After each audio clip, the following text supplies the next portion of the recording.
introduce our speaker for today? Sure, thank you. Good morning, and thank you for sharing your time with us today. ifmaKC. I am Ken Scott, past president and current program chair, and we're looking for permanent program chairs, so if anybody would like to step up, I'd be happy to show you how it's done. Today we have a special presentation. Sharon Clay with Gilbane is going to take us through a major project that they had at the Whittaker Courthouse. And Sharon is a transition consultant, which basically specializes in all of the logistics related to moves and keeping people safe and keeping the project moving along. Is that correct? Come on up, Sharon. Yes. So Sharon has been with Gilbane for 6 years, but she is also by education in the architectural field and has been with various architecture and construction companies all of her adult life. She handles the planning and implementation of large-scale projects, the management of projects, and she's done numerous courthouses, government facilities, and various other things. She also recently, during COVID, completed the Johnson County Courthouse in Olathe in 2020 during the pandemic, and I believe that flooded like the first week it was open. Didn't they have a frozen pipe or something? You were gone. It didn't matter. One of the more interesting things about Sharon is she is a beekeeper. Yes. And tell us a little bit about that before you start. Oh my goodness. So I've been, thank you. Okay, there we go. I started beekeeping 3 years ago, and I've gotten really obsessed with it. It's not for everybody. It's really difficult, but it's I just love it so much.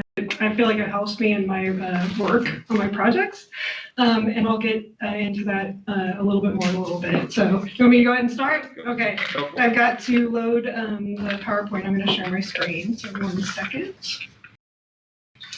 Let's see.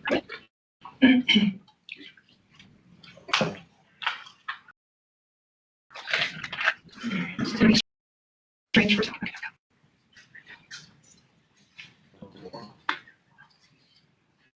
All right.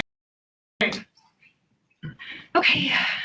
This is the most complex topic ever, so I had to write down everything I was going to say today. So good afternoon, everybody. Again, my name is Sharon Clay, and thank you so much for allowing me this meaningful opportunity to come here and speak with y'all today. Really appreciate it. So when you leave here today, I hope that you can go having gained some new knowledge about the ins and outs of what is involved when it comes to transition and move management activities during a large scale and complex building renovation. Should you ever find yourself having to face something like that, God forbid. But we love it.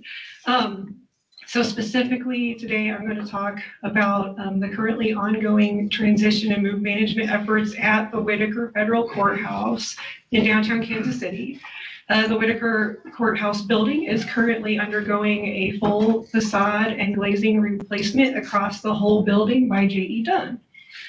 So Gilbane is currently managing transitions and moves there to accommodate the construction activities of J.E. Dunn. And for this, I would like to quickly give a shout out to our partners with J.E. Dunn. They are joining us on the call today. They have been doing amazing work and an incredible job with ongoing facade project work out there at Whittaker. It's a really complex project again. So as I go through today, if at any point you have a question or something you would like to mention, if you're dying to do it, just raise your hand. But we will have a Q&A at the end as well. So next slide. So again, here's a little bit about myself. So I've been with Gilbane for 6 years. Gilbane is a construction company as well, and it has offices across the U.S., but we do not have an office here in Kansas City. However, I am remotely based here, and we have multiple projects here in the Kansas City area, mostly with transition and move planning and management. So that's mainly what I work on. I handle planning and implementation of move management for large-scale building transition. Gilbane also offers broader transition management and facilities management project support as well. So I'll get into that a little bit more in a little bit. In my career over the past decade, I've handled or worked on numerous courthouse and government facilities and transition projects.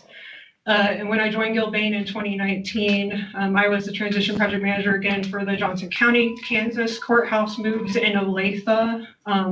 So that took us through the pandemic. J. Dunn was also the builder on that project. So they moved from their old courthouse across the street into their new courthouse. So I do have a background in architecture again, and over the past 15 years, worked on numerous things like commercial buildings, car dealerships, churches, parking garages, medical offices, and more.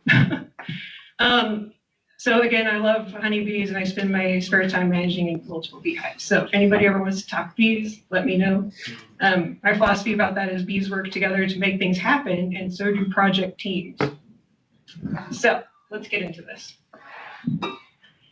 All right, here's a map of where the Whittaker Federal Courthouse is located in downtown. Whittaker Federal Courthouse is a distinctive round building located in downtown Kansas City in the government district, and it's just north of Illis Davis Park and the Kansas City City Hall. It was completed in 1998, and it's about 600,000 square feet, and it has 11 standard floors.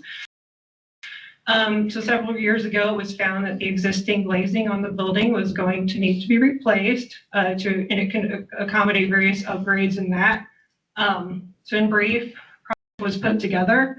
The architectural design for window replacement was begun, and then the proposal for Whittaker facade replacement project work essentially came about. All right. Oops, I went backwards, not forward. Okay, so the proposed project facade replacement project provided an opportunity to do several things.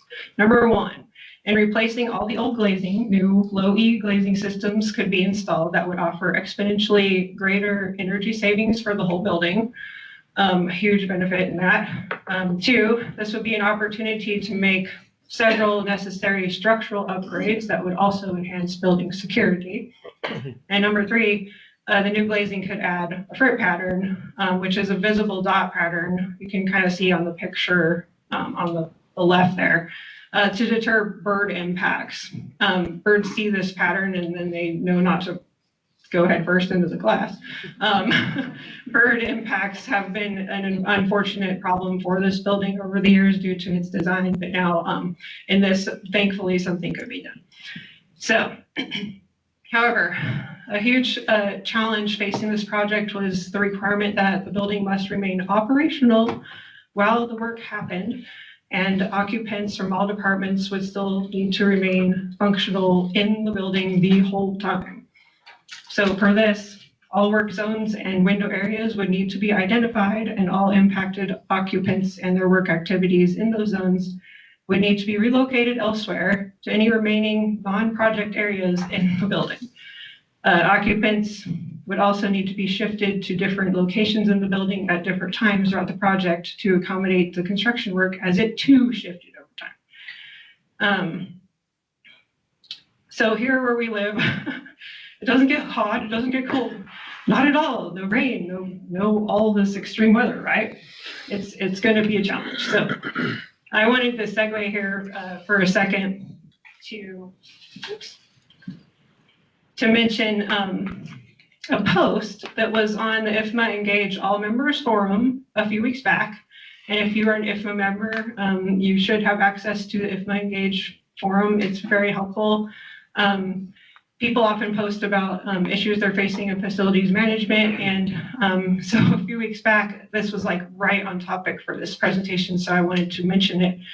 A gentleman by the name of Barry Lynch, who is the senior architect for the city parish of Baton Rouge, Louisiana, posted on some of his own questions and concerns about a building retrofit for window and curtain wall replacement being faced at a 10-story City Hall building in Baton Rouge.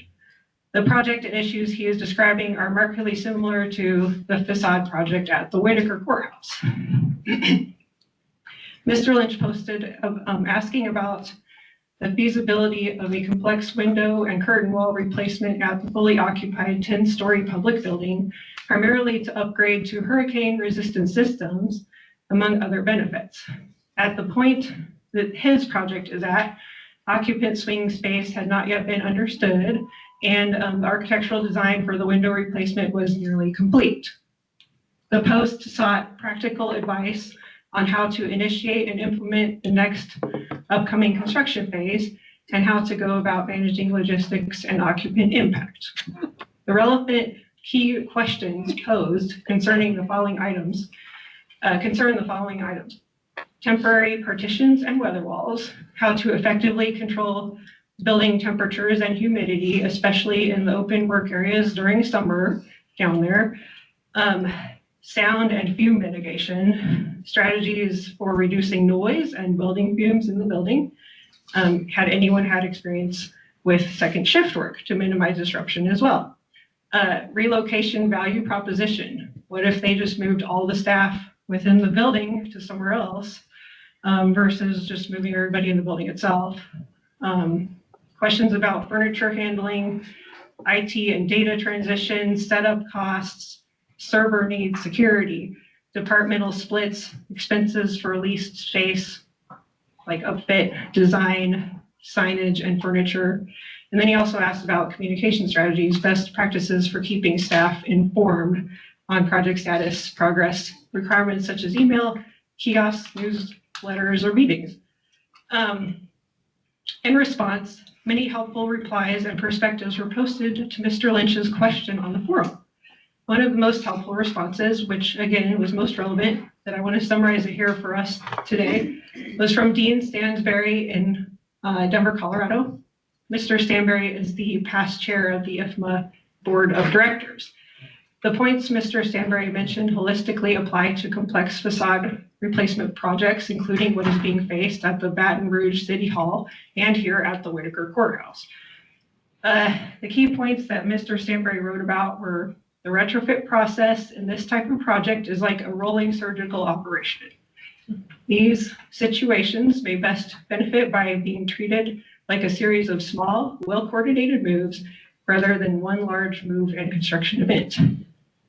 Process involves phased execution, moving bay by bay throughout the building, using a stack-based approach to minimize disruption, temporary relocation, shifting people, furniture, and equipment temporarily out of work zones, health and safety controls, ensuring safe egress, dust and noise control, and handling hazardous materials like lead or asbestos, content management, coordinating packing, furniture movement, and IT disconnection and reconnection as a scheduled work stream, risk management, using a live risk register and contingency planning for common issues, expert involvement, engaging industry specialists based on needs such as mitigation, move management, and envelope consultation, communication strategy, keeping stakeholders informed with clear, consistent updates before, during, and after construction. Excuse me. Work hours and cleanliness, scheduling noisy tasks outside of public hours and maintaining clean, ready-to-use spaces, security and continuity, protecting sensitive areas and maintaining government services during the retrofit, success metrics, safety, cleanliness, schedule adherence, and improve comfort and energy performance. So, Mr. Stansberry noted that some of the basic key components of a retrofit plan would include pre-survey and testing, conduct hazardous material surveys and envelope reviews, test mock-ups for window removal and installation and sealant performance, stakeholder mapping, identify sensitive areas such as public interface, union rules, elected officials, critical deadlines, etc. 3, phasing strategy, use vertical stack sequencing based on mockup and project mapping scenarios, publishing a clear floor-by-floor schedule, swing space planning, allocating staging rooms and managing confidential records with chain of custody protocols, access and safety planning, address both exterior like scaffolding and rescue plans and interior barriers, air control and egress safety, securing permits for things like sidewalk and overhead protection, sidewalk closures, contents and IT handling, standardized labeling, photo documentation, and IT disconnect and reconnect procedures, communications strategy, use a microsite, signage, weekly updates, issue tracking with service level agreements, quality assurance and testing, include inspection checkpoints, water and air leak testing and finish repairs, housekeeping and air quality, daily cleaning, filter changes, and odor control to maintain indoor air quality, and then close out and aftercare. Provide turnover notices, warranty documentation, and conduct post-occupancy comfort checks. So Mr. Stanberry gave procurement and contracting recommendations, which included to engage envelope consultants early, include bid alternates for after-hours work and extra crews, set unit price allowances for unexpected repairs, define clear acceptance criteria for testing, finish quality and cleanliness. He also mentioned standards and guidance for verification, being to refer to the codes like NFPA, OSHA, EPA, ASTM, and ANSI standards for safety, hazardous materials, and envelope performance, maintain municipal service levels, and monitor impacts. He offered a note about execution best practices as well. So like pilot one stack before full rollout, photograph workstations to reset them back exactly as they were, use a green tag system to certify bays as clean and safe before reoccupancy, and accounting for weather delays and scheduling. So lastly, Mr. Stanberry discussed when to engage third-party experts. Use consultants, owners' reps, industrial hygienists, move managers, schedulers, and communications advisors based on project complexity and public sensitivity. So all of these are excellent points. I'm glad I've been able to get down that list, but it does give you a really good idea of the complexity involved in something like this. That was as much as I could sum that up.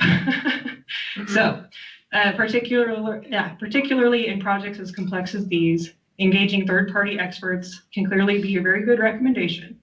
So when it comes to safety, functionality, understanding occupant swing space, and move management, sometimes it really does make sense to outsource this type of work.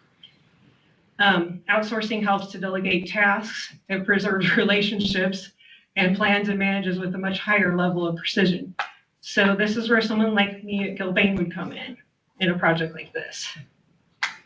So this realm of move management is where I'm going to focus the rest of this conversation today as this scenario pertains to the Whittaker Courthouse. Any questions so far? Right.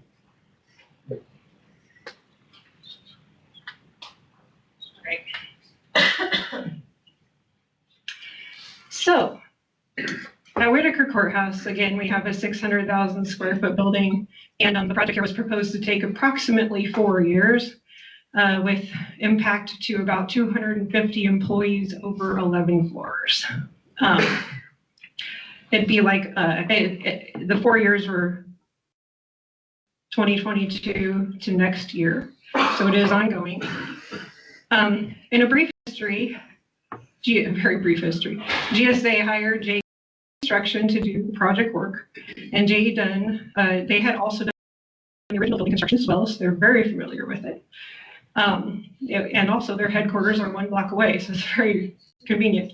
Gilbane Transition Planning and Management was hired by J.E. Dunn to perform the project's move management and to act as the supportive tenant liaison throughout the project as well. So we're working hand in hand with GSA and J.E. Dunn. In fall of 2022, Gilbane officially assigned me as the transition consultant and project manager to this project, and we began tenant occupant interviews to assess project move needs. The next year, after the move planning was finalized and approved, in fall of 2023, Gilbane was able to select our winning bidder, who happened to be Multi-Systems Installation, Inc., MSI, to partner with us in move management to perform physical project move labor. So for Gilbane's actual role here, this is what we were tasked to do. As you can see, it was listed: transition management or transition assessment, planning, move planning, activation scheduling, schedule development, execution of the moves, communications coordination for moves, and vendor procurement coordination for moves. So you can see how these detailed transition activities kind of plug into the broader outline that Mr. Stanberry had described for these rolling surgical operations, as he referred to it. There are, of course, many pieces in this puzzle to consider, and projects like these are clearly only made possible because of all of the talented and dedicated team members, clients, and stakeholders working from all sides to make them happen. So Whittaker, the move management team, began our work to deeply assess all of the requirements for project moves in detail with each tenant group. And with each one, we produced a formal move plan that was custom tailored to them. Then we procured the move vendor, and then we planned, finalize, and implement each of these many moves with as much precision as we can, while working very closely with the Dunn team and GSA, especially with the Dunn construction team, to make sure that they have the space requirements that they need to do the project work. Because they're going to close down areas, open up areas, shift things around, etc.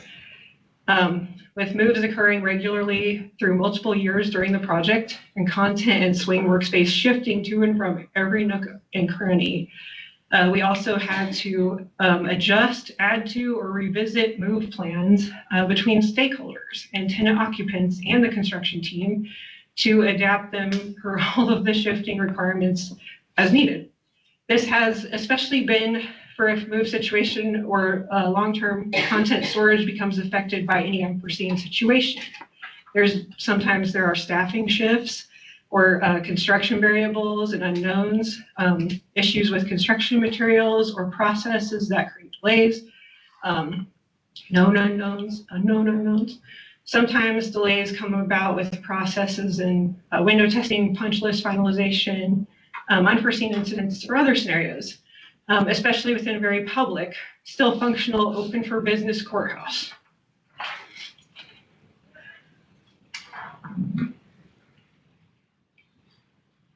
So key elements and deliverables for us. Again, these are the activities that Gilbane is managing here at Whittaker. We have found that rolling routine move management meetings to cover these items with tenants as needed has been a very workable course.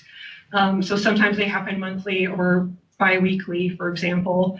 It's that constant routine communication that's very important with people.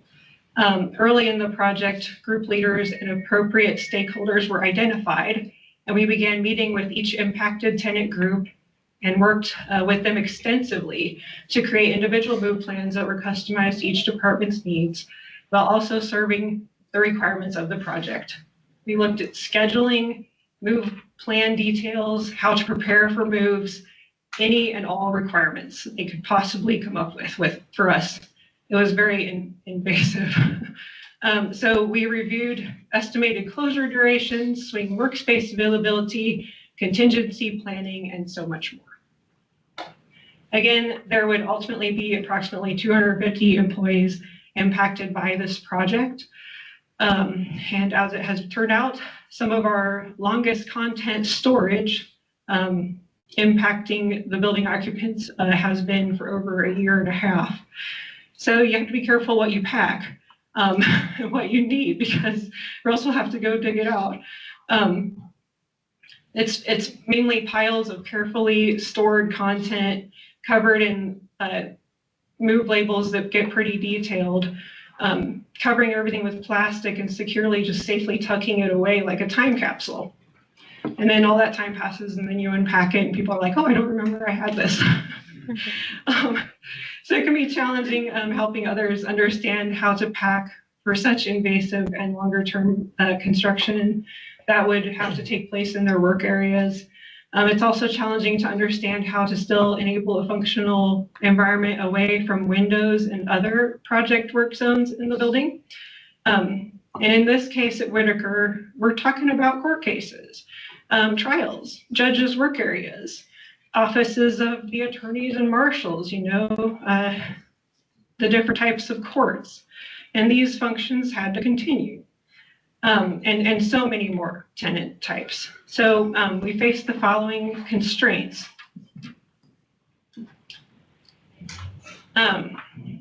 Limited space, very clearly, trying to look for every nook and cranny in the courthouse that could hold extra content or possibly allow somebody to work there. How to sequence the construction work to make this happen. Keeping the building and the tenants operational throughout the entire project. Maintaining security, a top priority, very clearly. Maintaining the decorum of the courthouse setting during construction and moves. There's formal and sensitive legal proceedings going on here, so things like noise and dust and space restrictions had to be accommodated for. At the beginning of the project, it was kind of difficult to help everybody understand, obviously, just how all of this could flow. So trying to come up with a means to get everybody aligned was what everybody was facing at that time a few years ago. So how could we help clearly illustrate progression of work to justify any type of construction sequencing action and reach a collective agreement and approval for everybody to get this thing rolling? Well, the building is shaped like a donut with a bite out of it. So it was really hard to find the extra space but we did it. In general, the teams involved had to figure out how to sequence this construction project work while accounting for the limited space availability. Retain the ability for everybody to keep going, keep working, keep the building functional, despite all of the closed areas. It's a very public building too. Who knows who's going to walk in the building at any time while the project work is going on. The project teams also need to always maintain that security, keep that sense of courthouse decorum, keep the noise down, keep the dust down, keep the unsightliness of construction to a minimum as much as possible. So many challenges there were in planning construction work for the project and moves, so the list could go on. So everybody knew that the project had to happen. Obviously, there was no choice, it had to happen. So it was very helpful that almost all the stakeholders maintained a very positive and proactive attitude towards this project. That went a long way. And I cannot emphasize enough how important it is to foster and encourage healthy attitudes of perseverance and positivity in your projects. Healthy leadership and care is a big part of this, so I'll touch on that more in a little bit. So when could a plan be completed and approved for the actual construction portion of the project to kick off? How could a cohesive plan be developed to get everybody in agreement? So to put a timeline, like really basically to these activities, in late 2022, Gilbane interviewed all of the impacted tenants with the goal of finding answers to these questions. Sorry, let me get to the next slide here. Understanding physical space availability. We interviewed tenants to understand where we could find extra space. How are they using their space? How can the construction team work in their space? What do we need to do to try to make this work? Because everybody and everything had to stay in that building. Sharing the available physical space, sequencing who could use what space and when. Where could we store stuff? Where would it be safe? Would we have to move it again? Planning and timing of operations, tenant swing workspace to accommodate space closures for construction. So by the end of 2022, based on information we learned, with tenant interviews that fall. We took this information and developed a series of simple and highly visual graphics marked up specifically to illustrate how certain building closures could occur over the course of the project. It considered tenant occupant requirements coupled with an understanding of what specs or what space the construction work would require at certain times.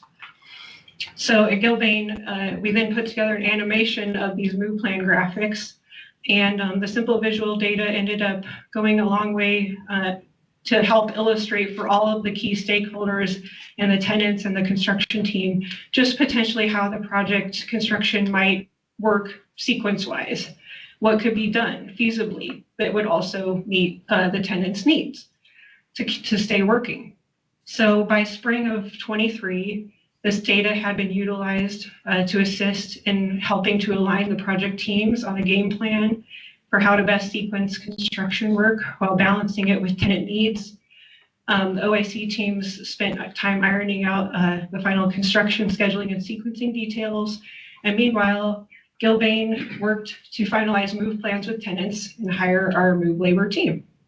One by one, everyone worked together on the finer details to understand how to effectively utilize limited space availability, balance occupants' needs, reserve space for stored content, and also delineate the project construction zone areas. Certain areas would need to close at certain times for project work, and then a move would take place, and later it would shift again, and then another move would take place. So the puzzle became solved. Everyone could then see how the work would align in one area. The occupants could be returned, and then it would shift to another. Move labor was onboarded by the end of 23, and our first moves for the building occurred in early 24, with extensive construction work kicking off immediately following. All right, so when it comes to transition planning especially, next I want to touch on some of the most basic tips on fostering a healthy attitude within these types of projects when stakeholders are experiencing so much rapid change and the need for reassurance. So in transition management, the tone you set helps navigate collective attitudes within the project. Communication of key milestones keeps focus on track and creates a sense of accomplishment when goals start to be achieved. Being able to provide answers at any moment shows your dedication. Simple, visual, accurate, and user-friendly communications with routine follow-up take the burden off of busy staff. Being transparent and clear about project activities and requirements builds confidence and trust in your leadership. Accurate and relevant record keeping and having a proven system in place for this will ensure that important details are appropriately tracked. A job well done is a way of showing quality and care, which builds trust and confidence and fosters a collective, positive, and encouraging attitude. So these attitudes, we've carefully cultivated those, and it's come such a long way for us over the past 2 years. Because it can be such a stressful thing to go through so much shifting and changes in a huge project like this, with many unknowns coming up around the corner all the time. So in 2024, with the first moves at Whittaker rolling, moves and phasing then continued and progressed through the rest of 24 and over the course of this year as well, 25. So today, move work continues, and right now our moves are at about 80% completion. So we're looking forward to next year as well. So if you drive by Whittaker Courthouse today, you will see J.E. Dunn's construction crane planted on the south front of the building as the south facade work continues. And currently, the judges have all been returned to their spaces, all renovated, and all new beautiful windows shine across the whole north face of the building, and it looks great. So right now, November 25, can't believe it's already November, Gilbane has been leading move management on this project for 3 years. At this point, we continue to move through plans with our occupants. So over time, as the project continues, we've had to handle a few unforeseen move-related challenges of our own. And I just wanted to talk about 3 of our lessons learned areas Number one was protecting stored content. So bearing in mind that some of these things stay stored for a very long time while construction phasing shifts through its schedule. The content in this building is stored in both public and private spaces because, again, we had to utilize whatever was available. Any storage location, we have found that fully covering the content with plastic sheeting using packing tape has really helped keep dust out and prevented damage from anything else. Say the situations where there might be a leak, dust and debris accumulation, etc. That's gone such a long way for us. So covering up that stored content, routine checks on this stored content as well have also gone a long way for us. Making sure the plastic remains in place, that things haven't been tampered with. Sometimes when you have stuff in public areas, people are tempted to rip off that plastic and pull out that chair and sit on that chair and use that. You don't want that happening. So just making sure that things are really buttoned up and secure. It's been really important. Number two, clear communication of the move dates and times with the commitment from everybody involved to have that space ready for the movers when they're ready to come in. You kind of have two sides to this coin. You've got the tenants themselves who may be packing and they need to be ready to go. And then you've got people who want to come in and begin work as soon as possible. So you want to try to buffer that in between to make sure that your movers have the space that they need to do their work. You don't want anything getting broken. You don't want to increase obviously your risk of liability.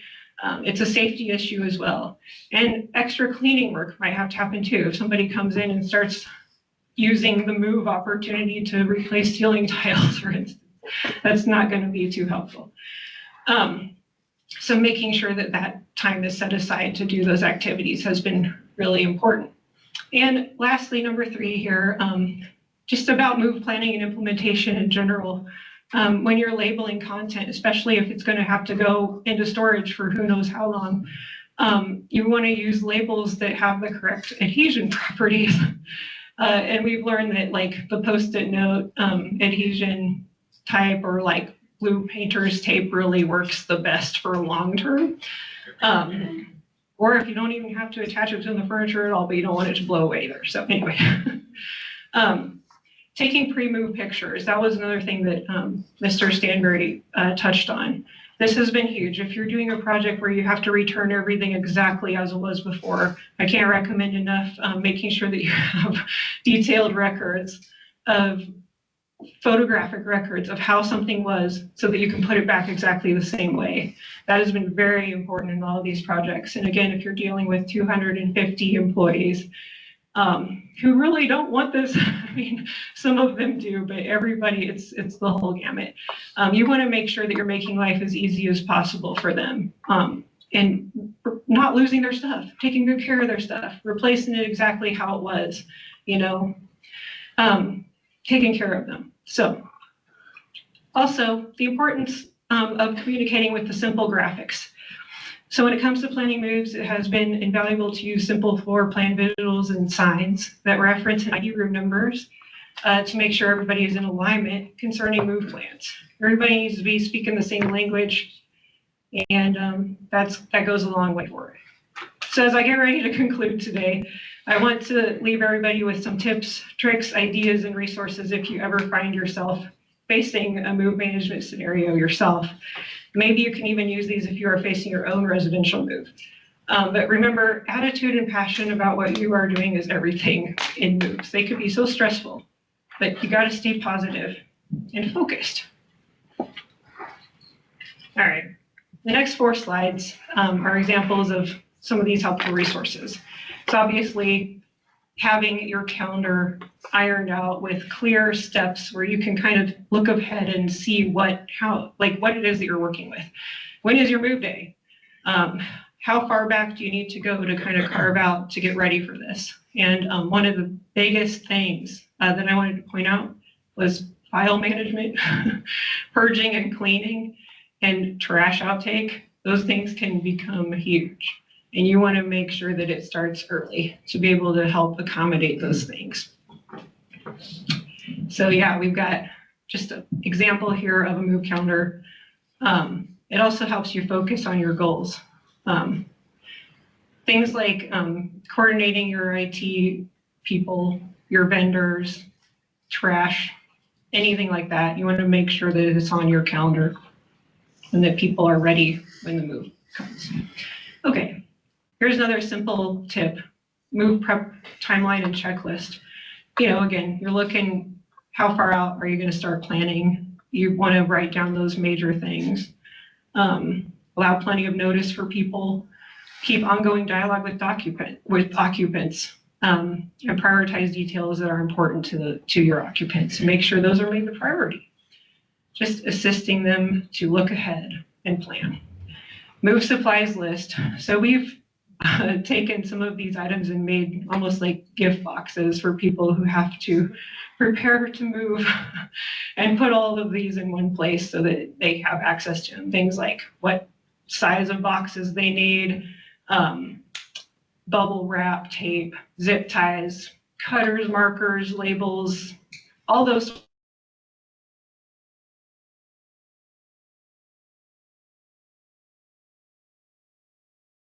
Obviously, you need to have all your contacts in one place for everybody. Who are they going to call, especially if there's an emergency for certain items? So security, facilities, the vendors, custodial, IT, and who is, you need somebody who, like a main contact.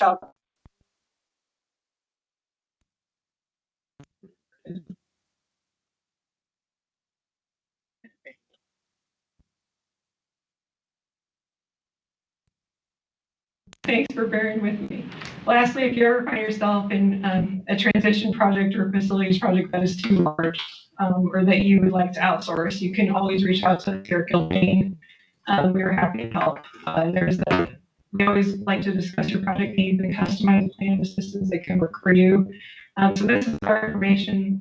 And some of the things that we do beyond just management, we can help with budget validation, timelines, operations planning, assessment, all kinds of things there. So if you want to get a copy of this slide, just ask us afterwards. And also facilities management services beyond transition management. We also help with operations. If you need data logged into a system, or if you need help deciding on a facility system, or help with condition assessments. We do all of that as well. So you can reach out to us for those kind of projects too. So that brings me to the end of my topics today. Is there any questions or comments from anybody concerning any of this? I know it was a huge topic, so yeah. Stuff before putting it back. You guys have like overview drawings of that as well, as far as like measurements? We do. Is that right? Yeah, and in some cases, sometimes we have a room with a ton of like cubicles, for instance. We absolutely need to know where those are going to be placed back. So we do. Others, if the tenant specifically tells us that it's not such a big deal and we have that documented, then we're good to just take a picture. Like some rooms are very simple, some office rooms, for instance, and a bunch of them are the same thing. So it runs the gamut. That, and then how many projects does one manager take on at once? So how many projects does one manager take on at once? As far as like, so you're managing this project. For this project, typically, how many yeah. projects do you guys? They just kind of depend on each? Personally, I've had about 3 projects at one time before, but it depends on the size and complexity of the project. And for this project, I am assigned full time to it over the past 3 years. So yeah, it just kind of depends on the complexity. Great questions. Any other questions or comments? Yes. I just would think ADA requirements and egress pretty challenging. Yes. Yep. It's come down to, we keep a tape measure in our pocket and we make sure that we have the appropriate clearances. We also want to leave aisles in all of our stored content too, for access as well. So yes, those are huge. Very good point. Yeah. Sharon, thank you for your conversation today, but how do you get people, the occupants, to take home their stuff? You have to start early. How do you get occupants to take home their stuff? Yeah. Starting early is key, and working with them and encouraging them. And again, routine communication is a big part of that.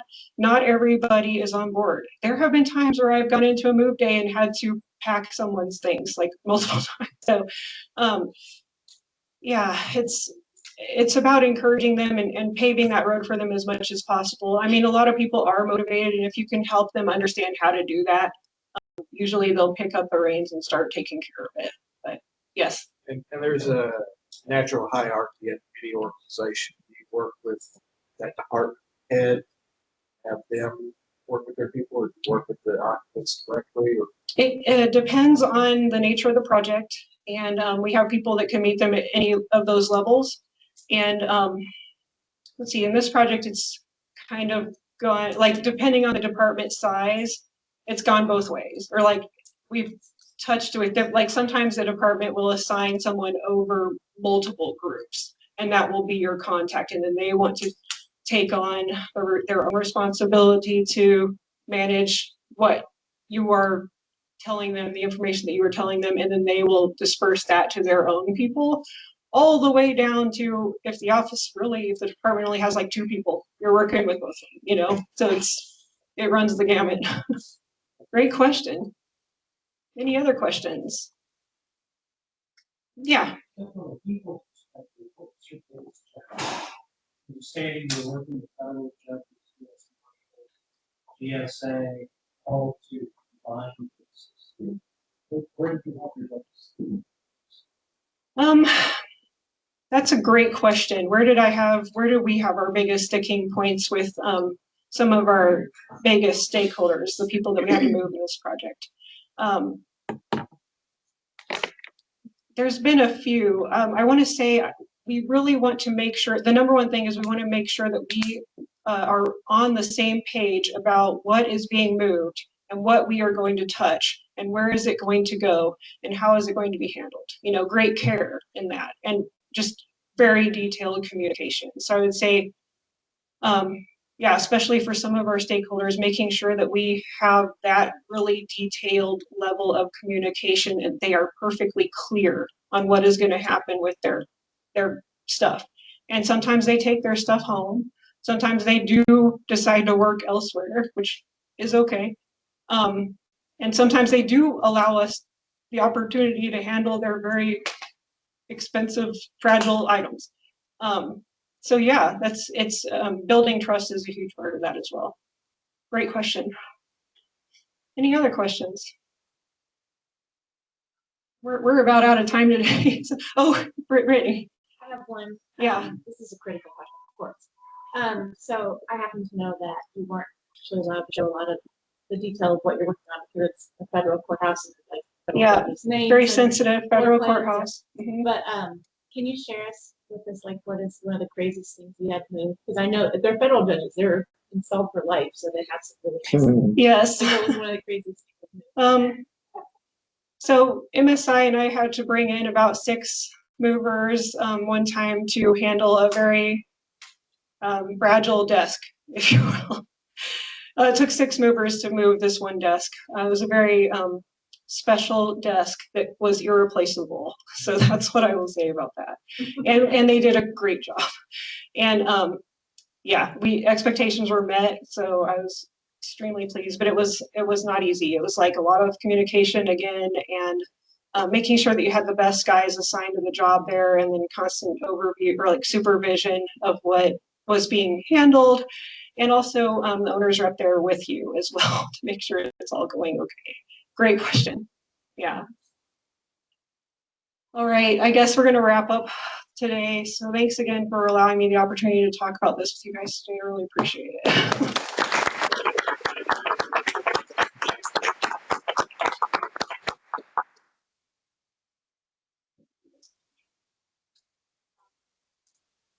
All right, couple of announcements. Thank you, Sharon. First off, thank you to Cat Fed for allowing us to use their space. The holiday party at Kill Devil. Remind me of the day? December 10th, 3 to 6. We still need a few more sponsors and raffle items, correct? And then also, if you could remember to put your name tag back on the table so we don't have to hunt it down, we greatly appreciate it. Thank you. Thank you.